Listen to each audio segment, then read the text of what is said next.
Welcome back to the channel, everyone. Today we're going to be working on prompt number 6, which is Sugar Glider. Since this piece is using the same paints and techniques as the last video, I'm not sure there's going to be too much for me to say, so this is probably going to be mostly just the process and music. We'll see if I can find anything to ramble about along the way. So with this piece, definitely the thing I struggled with the most was just getting the pose and some of the anatomy down. I don't know if you noticed, but the head was more refined than what I usually start out with in these SMAUGUST videos, and that was because I redid it about 70 times off camera. I honestly wasn't even sure if I was going to show the sketch refining process for this one because it was giving me such a hard time. But I told myself if I can get the head to look even remotely how I want, I'll film the rest because then I will have regained some of my confidence with this piece. And I think giving myself the option to back out ultimately took enough of the pressure off that I was able to get my brain to work with me on this one. For some reason, I've always struggled with drawing tiny cute things, and sugar gliders are definitely that. I tend to lean toward big creatures with more refined and angular features, and this little dude has some very babyish qualities to it, very soft and round and out of my usual line of work. And you know, with all the skin folds and stuff, you can't really see much of the actual body underneath. So yeah, that gave me some trouble, but come to think of it, I had the same issue with the moth dragon. I redid that one's face a bunch too. But for the most part, I've been able to dodge that with this challenge by giving the creatures more reptile-leaning facial features. But with this one, I chose a more mammalian look just as a combo breaker, I guess. I'm pretty glad I pushed through though, because even though this one is simple, I really like how it came out. But yeah, bringing more cuteness and round shapes into my art has always been something I've wanted to work on. One of my biggest stylistic influences when I was starting out was Terrell Whitlatch. If y'all aren't familiar with her work, she does very realistic creature designs and animal illustrations, and I completely idolized her work when I was really putting in the effort to get better at art.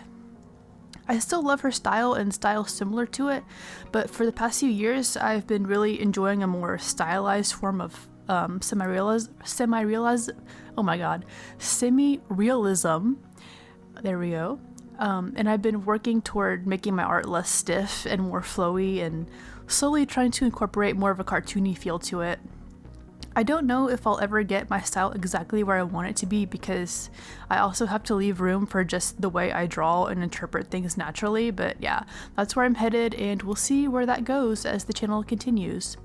Speaking of the channel, I also wanted to give everyone a heads up that since this is the last full week of August, this is going to be the last week for a while that I do 2 uploads a week.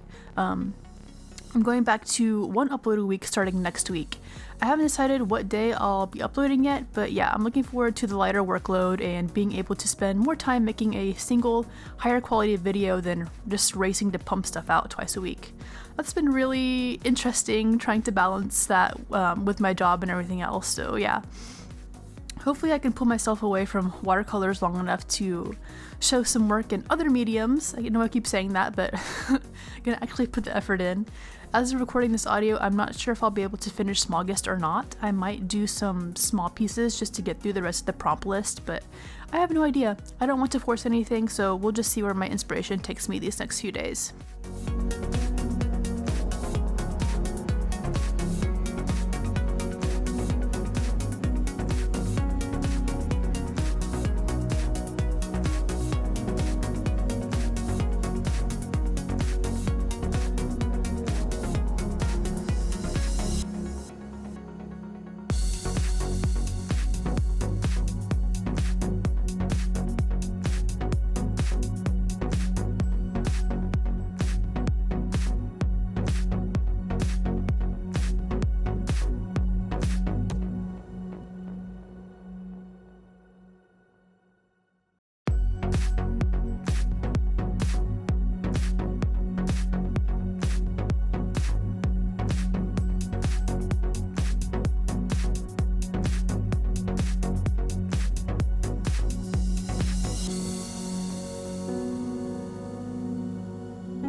So here you can see what I was talking about the last video with the metallic gold paint. I used this paint as a standalone in this video, and as I layered it, it really did stand out so well on its own, and it's so beautiful, you guys. I wish you could see this piece in person so you can appreciate just how good it looks. Unfortunately, it doesn't look as vibrant on camera as it does in real life, so you'll just have to take my word for it. Also, I just wanted to point out that I got a new brush from Michael's last time I went. It's a tiny detail watercolor brush by Royal and Langnickel. Let's see if we can say this. Royal and Langnickel. Okay, there we go. And I love it for doing these little fur details and getting into the smaller spaces. I realized I was missing a brush this tiny in my collection, and I'm so glad I went out and got one. I think this is going to be really useful for future pieces.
In the last video, I mentioned I was having trouble with the Prima paints being too saturated, and this here is exactly what I was talking about.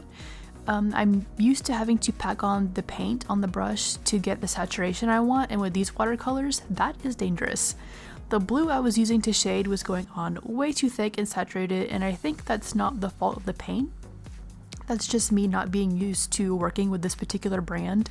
So at least now I know for the future to go in with a higher water ratio when I'm trying to do shading with these paints, so the shading color doesn't come across too loud. That's really about my only regret with the final outcome of this piece.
And that's all for today.